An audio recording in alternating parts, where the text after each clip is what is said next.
রূপপুর পারমাণবিক বিদ্যুৎ কেন্দ্র বাংলাদেশের দীর্ঘমেয়াদী শক্তি নিরাপত্তার মূল ভিত্তি হিসেবে পরিকল্পিত। প্রকল্পটির প্রথম ইউনিট থেকে 2023 সালে 1200 মেগাওয়াট এবং দ্বিতীয় ইউনিট থেকে 2024 সালে আরও 1200 মেগাওয়াট বিদ্যুৎ উৎপাদনের কথা থাকলেও এটি 3 বছরেরও বেশি সময় পিছিয়ে গেছে। বিলম্বের ফলে শুধু সময় নষ্ট হয়নি, দেশের অর্থনীতি, বৈদেশিক মুদ্রার রিজার্ভ এবং রাষ্ট্রীয় বাজেটের ওপরও অতিরিক্ত চাপ তৈরি হয়েছে। রাশিয়ার রোসাটমকে অতিরিক্ত সুদ পরিশোধের হিসাব বর্তমানে প্রায় 10 থেকে 12 কোটি টাকা প্রতিদিন।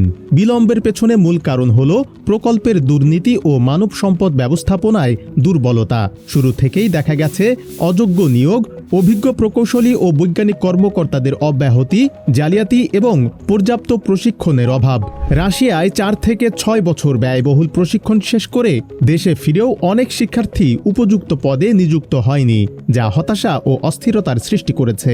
আন্তর্জাতিক পরমাণু শক্তি সংস্থার নির্দেশনা অনুযায়ী পারমাণবিক বিদ্যুৎ কেন্দ্রে স্বচ্ছ নিয়োগ, দক্ষ প্রশিক্ষণ এবং শক্তিশালী নিরাপত্তা সংস্কৃতি অপরিহার্য।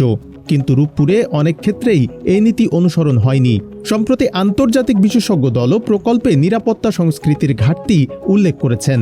চেরনোবিল বা ফুকুশিমার মতো দুর্ঘটনার ইতিহাস স্মরণ করিয়ে দেয় প্রযুক্তিগত ত্রুটির পাশাপাশি অপর্যাপ্ত তদারকি, ভুল সিদ্ধান্ত এবং দুর্বল ব্যবস্থাপনা কত বড় বিপদ ডেকে আনতে পারে।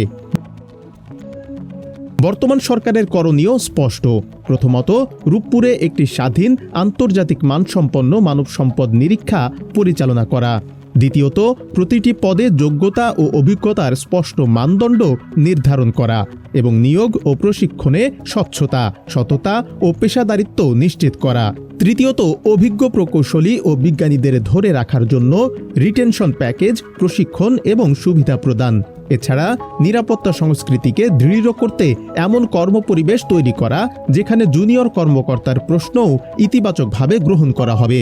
রূপপুর পারমাণবিক বিদ্যুৎ কেন্দ্রের সাফল্য কেবল প্রযুক্তির উপর নির্ভরশীল নয়, এটি নির্ভর করছে মানুষের দক্ষতা, সততা ও নেতৃত্বের ওপর।